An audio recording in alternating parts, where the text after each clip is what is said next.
observasi. Ya, nanti saya akan amati proses pembelajaran Ibu di kelas. Nah, adapun tujuan melakukan kegiatan ini adalah untuk mengetahui dan mengevaluasi jalannya pembelajaran yang dilakukan di kelas.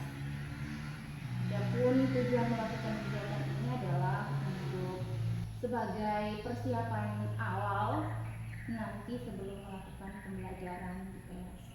Jadi saya mengharapkan dengan melakukan pra-observasi ini Ibu dapat melakukan pembelajaran dengan lebih baik di kelas dan memberikan yang terbaik bagi murid sebagaimana tuntutan pembelajaran saat ini bahwa kurikulum merdeka pembelajaran berpihak atau berpusat pada murid. Sebelum observasi di kelas ada beberapa hal yang akan saya tanyakan kepada Ibu. Yang pertama berkaitan dengan tujuan Bu. Kira-kira apa tujuan pembelajaran Ibu? Iya, berdasarkan rancangan yang saya buat Bu, tujuan yang saya ingin capai adalah menjelaskan pertumbuhan dan perkembangan pada tumbuhan. Ini peserta didik mampu menjelaskan pertumbuhan dan perkembangan pada tumbuhan. Dan bagaimana dengan area pengembangan yang ingin Ibu capai pada saat observasinya? Iya. Jadi untuk area pengembangan saya menggunakan dua, yaitu area keterampilan dan pengetahuan. Jadi tujuannya itu adalah melakukan percobaan tentang pertumbuhan dan perkembangan pada tumbuhan dilihat dari faktor eksternal dan juga internalnya. Jadi area pengembangan yang ingin Ibu capai adalah bagian bagaimana mempersiapkan peserta didik untuk melakukan percobaan dan pengamatan terhadap faktor yang mempengaruhi pertumbuhan baik itu secara eksternal dan internal ya Bu. Nah selanjutnya bagaimana rancangan pembelajaran yang Ibu terapkan dalam pembelajaran di kelas dari segi strategi, kemudian model, metode pembelajaran yang akan Ibu gunakan pada saat observasi nanti di kelas. Ya, jadi strategi pembelajaran berdiferensiasi yang diintegrasikan dengan pembelajaran sosial dan emosional berdasarkan kesiapan siswa. Kemudian saya akan melakukan pembagian kelompok sesuai kemampuan, keterampilan, dan keaktifan siswa. Selanjutnya metode yang saya gunakan adalah metode PBL atau Problem Based Learning. Bagus sekali strateginya. Jadi strategi pembelajaran berdiferensiasi yang diintegrasikan dengan pembelajaran sosial emosional berdasarkan kesiapan siswa. Kemudian akan melakukan pembagian kelompok sesuai dengan kemampuan, keterampilan, dan keaktifan siswa. Selanjutnya tadi metode yang akan digunakan yaitu metode pembelajaran Problem Based Learning atau PBL begitu ya. Iya. Bagaimana dengan media pembelajaran yang akan Ibu gunakan pada saat pembelajaran? Ya, jadi saya menggunakan LKPD dan juga poster gambar tentang perkembangan. Bagus sekali Ibu rencananya. Kira-kira Ibu kapan akan melakukan pembelajaran di kelas? Kemudian hari apa? Begitu kemudian di jam berapa? Ya, jadi kebetulan saya besok itu ada jadwal di hari Jumat pada jam 3.4 yaitu di kelas 12 PS.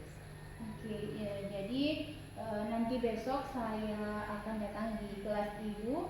Saya akan melakukan supervisi atau observasi di kelas ya Bu. Saya akan melihat dan mencatat hal-hal apa saja yang ada di dalam kelas Ibu. Baik, nanti kalau setelah supervisi di kelas nanti akan ada percakapan pasca observasi.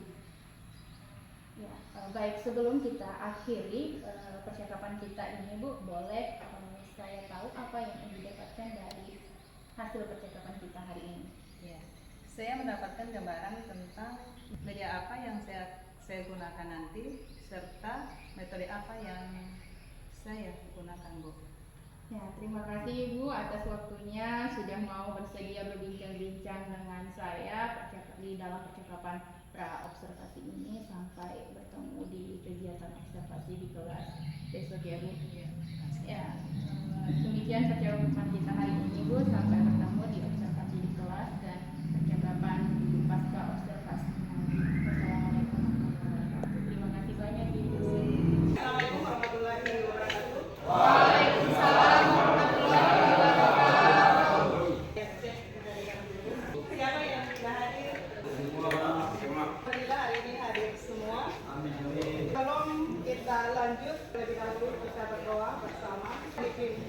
oleh Yoga Rada.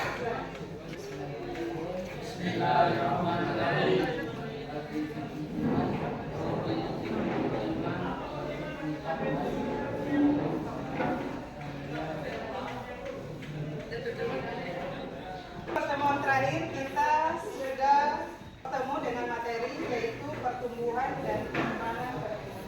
Yang masih mengingat apa itu adalah sesuatu yang bisa diukur atau bersifat negatif. bagus sekali. Jadi tujuan pembelajaran kita hari ini adalah menjelaskan pengertian pertumbuhan dan perkembangan pertumbuhan. Ya.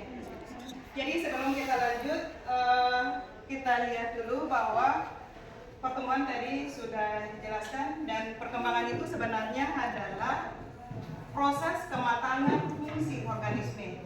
Jadi pertumbuhan dan perkembangan itu dia berjalan bersama atau seiring sejalan atau berjalan secara simultan. Kemudian pertumbuhan dan perkembangan itu selalu diawali dengan yang namanya perkecambahan. Perkecambahan itu adalah tumbuhnya tunas kecil dari dalam biji. Itu namanya perkecambahan. Kita diskusi kelompok, jadi saya bagi 3 kelompok. Dan setiap kelompok ini saya akan bagi dalam PDE. Ya, dan setelah selesai ini saya kasih waktu sekitar 10 menit. Dan setelah selesai 10 menit bisa ditampilkan ke depan. 1, 2, 3. Silakan. Ya, silakan bergabung di kelompok. Oke, mana kelompok 1? Kelompok 2. Kelompok 2. Kelompok 1. Kelompok 10 menit. Ya, kelompok 2 jadi diselesaikan selama 10 menit ya. Kelompok 3 selesaikan selama 10 menit. Mulai dari sekarang. Kalau ini belum dipahami bisa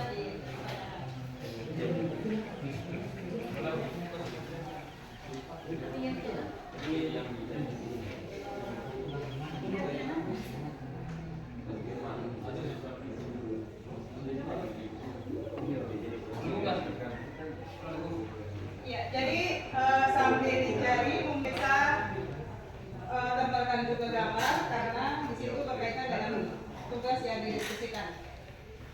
Jadi yang mendapat tugas tentang perkecambahan figer bisa dilihat juga di depan.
Waktu kita selesai.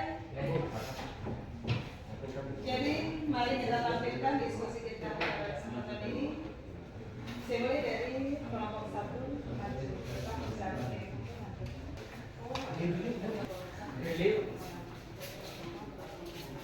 Assalamualaikum warahmatullahi wabarakatuh. Waalaikumsalam warahmatullahi wabarakatuh. Terima kasih atas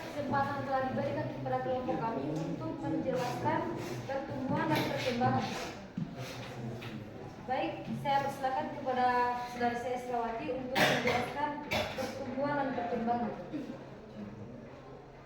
Baik, Assalamualaikum warahmatullahi wabarakatuh. Waalaikumsalam warahmatullahi wabarakatuh. Langsung saja saya jelaskan bagaimana itu contoh pertumbuhan. Misalnya terjadi pada pohon mangga ketika ia masih berumur beberapa minggu, ia akan hanya memiliki tinggi beberapa senti. Dan seiring berjalannya waktu menuju bulan itu akan pohon mangga itu akan memiliki tinggi puluhan sudah masuk ke meter. Dan ketika sudah bertahun-tahun ia akan memiliki tinggi puluhan meter. Contoh perkembangan, saya berikan contoh juga pohon mangga. Ketika ia sudah berumur bertahun-tahun akan berbunga, berproduksi sehingga muncul buah dan biji. Itu saja. Saya kembalikan kepada moderator. Baik, itulah hasil diskusi kami. Sebelum saya tutup, saya persilakan kepada teman-teman yang ingin bertanya kepada kelompok kami tentang pertumbuhan, contoh pertumbuhan dan perkembangan.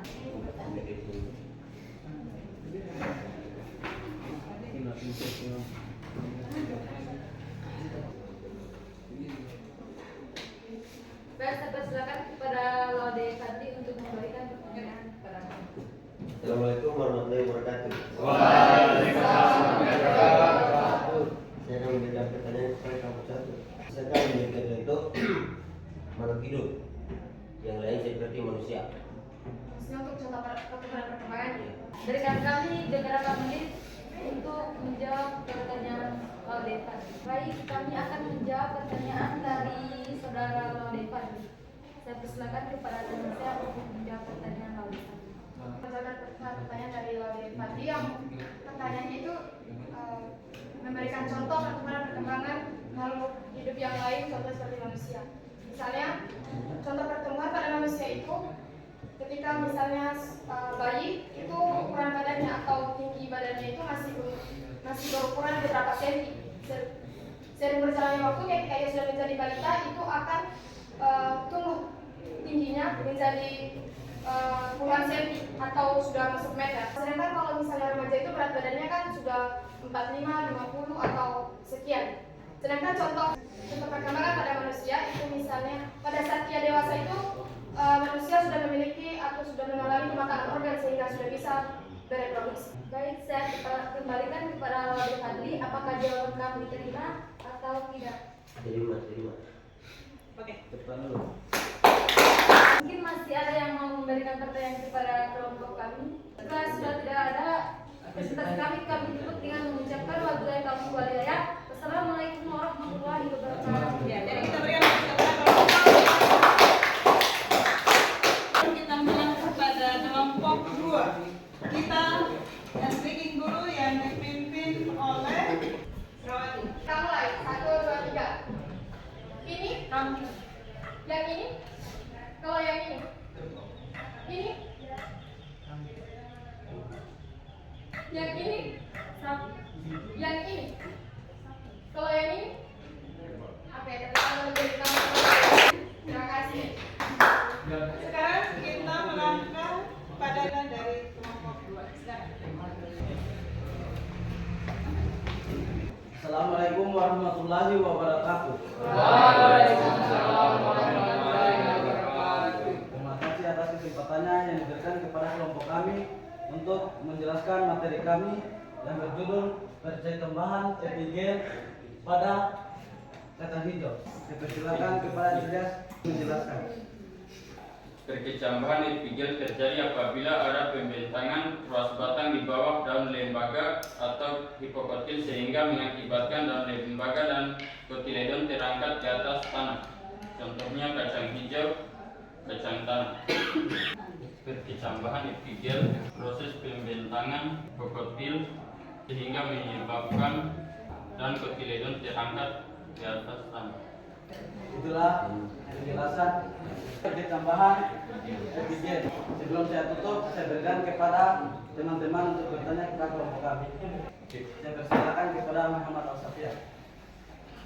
Assalamualaikum warahmatullahi wabarakatuh. Waalaikumsalam warahmatullahi wabarakatuh.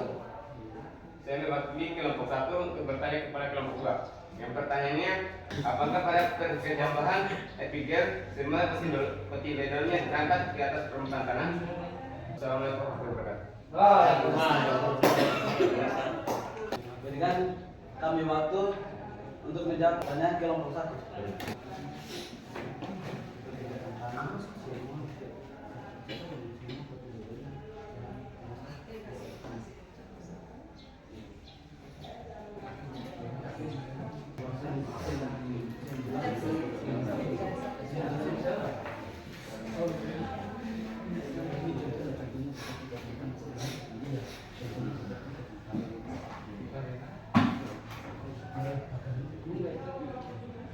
Baik, kami akan menjawab pertanyaan kelompok 1. Jawabannya yaitu iya. Misalnya contohnya kacang tanah, simak kotiledonnya terangkat di atas tanah. Saya kembalikan kepada kelompok 1. Apakah jawaban kalian diterima? Baik, saya terima. Apakah masih ada pertanyaan kepada teman-teman? Tidak ada. Jika tidak ada pertanyaan, presentasi kami saya akan tutup. Sekian dari kami. Wassalamualaikum warahmatullahi wabarakatuh. Waalaikumsalam warahmatullahi wabarakatuh. Kita berikan dulu kepada kelompok 2.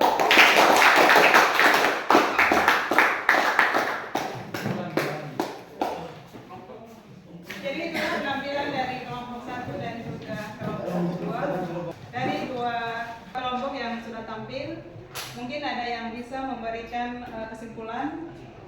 Assalamualaikum warahmatullahi wabarakatuh. Waalaikumsalam.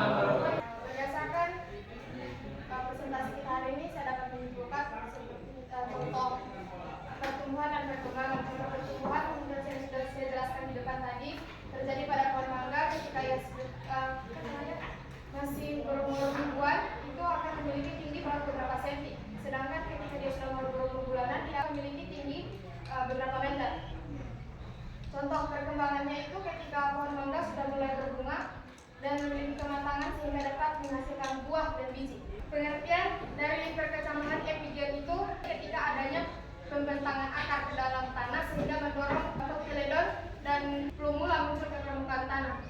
Sedangkan hipogel ada terjadi apabila ada pembentangan ruang luas batang teratas atau epikotil sehingga daun lembaga ikut tertarik ke atas tanah, tetapi kotiledonnya tetap di dalam tanah. Contohnya, misalnya pada perkecambahan epigel itu kacang tanah, mangga, dan kacang panjang.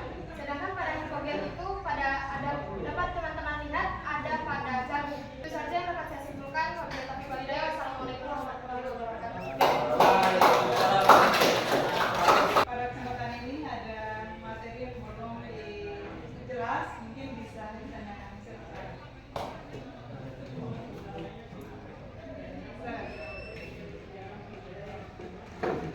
Assalamualaikum warahmatullahi wabarakatuh.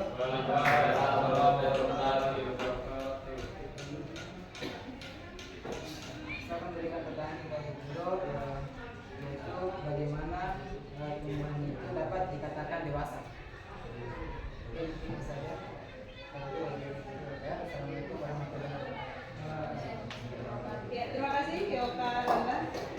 Jadi pertanyaannya itu bagaimana tumbuhan itu sudah dikatakan dewasa. Jadi tumbuhan itu dikatakan sudah dewasa berarti dia sudah mempunyai bunga. Ya, itu bahwa dia tandanya sudah dewasa.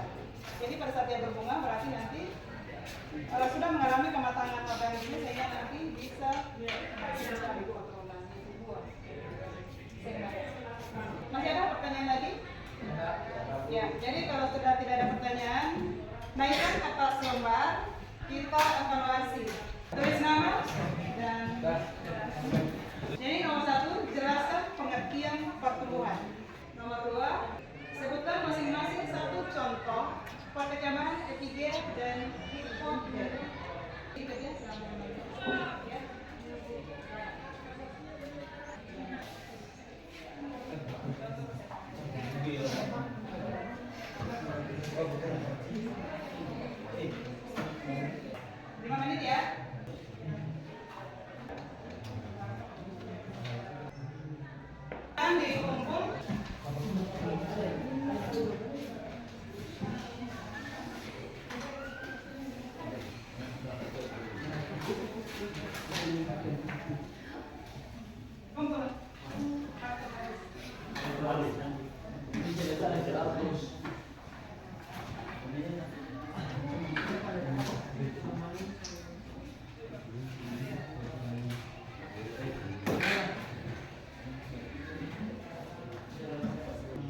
Jadi kita merefleksikan mulai sejak awal materi tadi sampai ke kesempatan ini.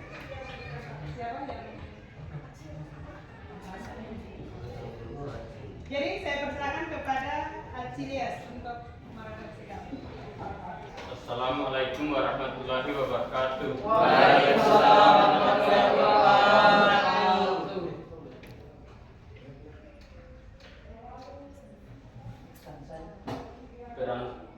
Kerasan saya mempelajari materi ini membuat saya dari sebelumnya saya belum mengetahui pertumbuhan dan perkembangan makhluk hidup. Sekarang saya sudah mengetahui.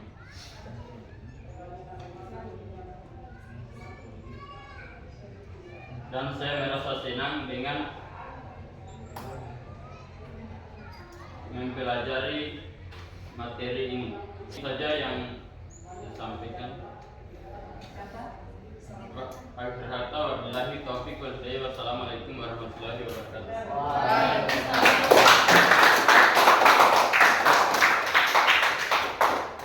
Oke, sebelum kita tutup dengan doa, jadi untuk tugas di rumah bisa dibaca faktor-faktor yang mempengaruhi pertumbuhan dan perkembangan pada tumbuhan. Jadi kita tutup dengan doa dipimpin oleh Muhammad. Assalamualaikum warahmatullahi wabarakatuh.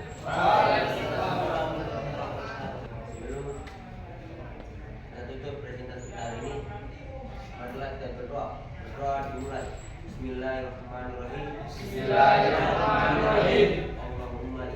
Allahumma inni as'aluka ilman nafi'an wa rizqan thayyiban wa amalan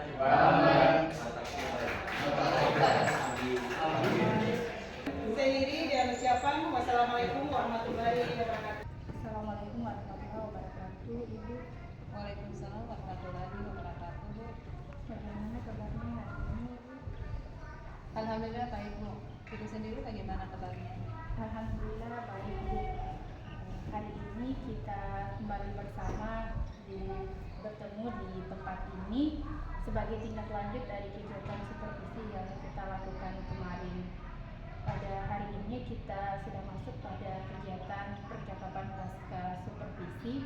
Dalam kegiatan ini, Bu, ada beberapa pertanyaan yang akan saya ajukan kepada Ibu terkait supervisi yang telah kita lakukan tentang pembelajaran Ibu di kelas. Tujuannya itu untuk mengevaluasi kegiatan pembelajaran Ibu di kelas pada saat supervisi kemarin.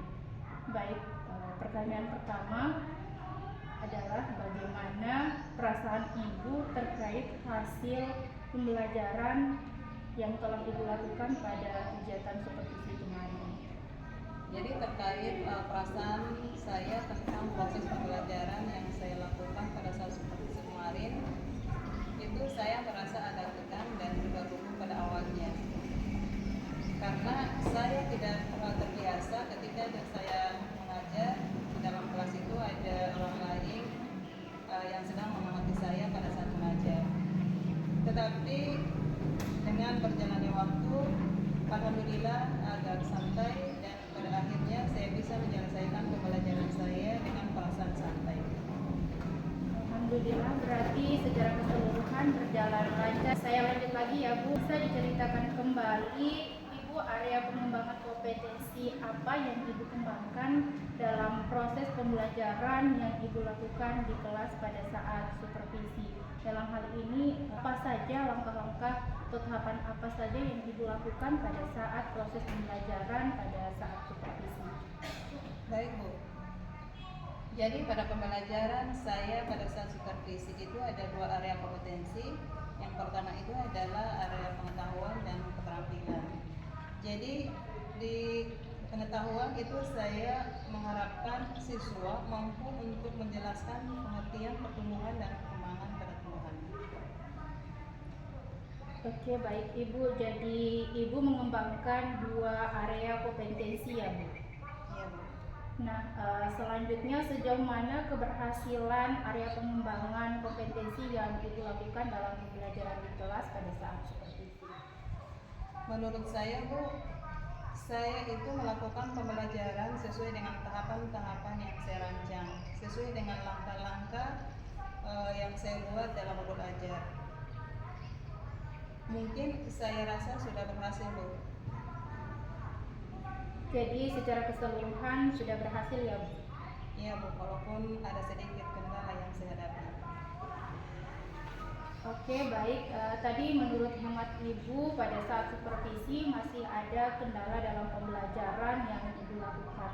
Bisa diceritakan Ibu seperti apa kendala yang Ibu hadapi? Dalam hal ini menurut Ibu apa saja kendala yang Ibu hadapi ketika pembelajaran berlangsung pada kegiatan supervisi kemarin? Jadi untuk kendala sama ya Bu dengan semua guru pada umumnya. Di dalam kelas itu tidak semua siswa aktif. Dalam hal ini tidak semua berpartisipasi apalagi dalam kegiatan kelompok. Seperti itu Bu. Jadi masih ada beberapa siswa yang pasif. Oh, jadi kegiatan pembelajaran pada saat supervisi itu masih ada beberapa siswa yang belum aktif dalam kegiatan pembelajaran yang dilakukan. Dalam pengamatan saya pun Bu, kemarin itu hal tersebut terlihat memang masih ada beberapa siswa yang belum aktif dalam kegiatan pembelajaran. Nah, selanjutnya seperti apa atau apa yang bisa lakukan agar Ibu bisa memperbaiki atau mengatasi kendala-kendala yang Ibu hadapi dalam proses pembelajaran tersebut? Jadi saya itu sedang memikirkan apa yang saya akan lakukan ke depan. Sepertinya saya harus lebih memperhatikan lagi tentang ketertarikan siswa serta kesiapan belajar. Jadi mungkin saya lebih menggali lagi supaya lebih aktif. Jadi saya akan membuat asesmen seperti itu Bu. Oh, luar biasa sekali rencananya Ibu. Jadi Ibu rencana kedepannya lebih akan memahami dan mengetahui lagi kebutuhan belajar siswa seperti apa, selanjutnya kesiapan mereka seperti apa ya Bu. Oke, baik Ibu. Nah, selanjutnya kapan rencana Ibu akan melakukan perbaikan dari rencana-rencana yang telah Ibu paparkan? Seperti dalam waktu dekat ini, karena setelah ini akan ada pembelajaran lagi. Kemungkinan setelah mengevaluasi dari proses pembelajaran yang saya lakukan. Jadi secepatnya saya akan melakukan perbaikan. Ya, jadi Ibu akan melakukan proses perbaikan itu secepatnya ya. Baik, jadi saya berharap kita bisa memperbaiki beberapa kekurangan atau kendala dalam proses pembelajaran, sehingga dari hasil perbaikan itu nanti Ibu bisa mendapatkan hasilnya, dalam hal ini mendapatkan proses pembelajaran yang menyenangkan di kelas, kemudian siswanya juga aktif dalam kegiatan pembelajaran yang Ibu lakukan di kelas ya Bu. Ya, tadi kita sudah berbincang-bincang terkait percakapan kita setelah mengevaluasi dari kegiatan supervisi yang telah kita lakukan kemarin, mulai dari tujuannya, kemudian apa saja yang menjadi hambatan dan kendala, sampai pada penemuan solusi dan rencana tindak lanjutnya seperti apa ya Bu. Ya, jadi untuk percakapan pasca supervisi kita hari ini cukup sampai di sini Ibu. Saya ucapkan banyak terima kasih atas waktunya. Mudah-mudahan apa yang menjadi rencana tindak lanjut Ibu bisa terrealisasi dengan baik ya. Amin. Terima kasih banyak Ibu. Wassalamualaikum warahmatullahi wabarakatuh.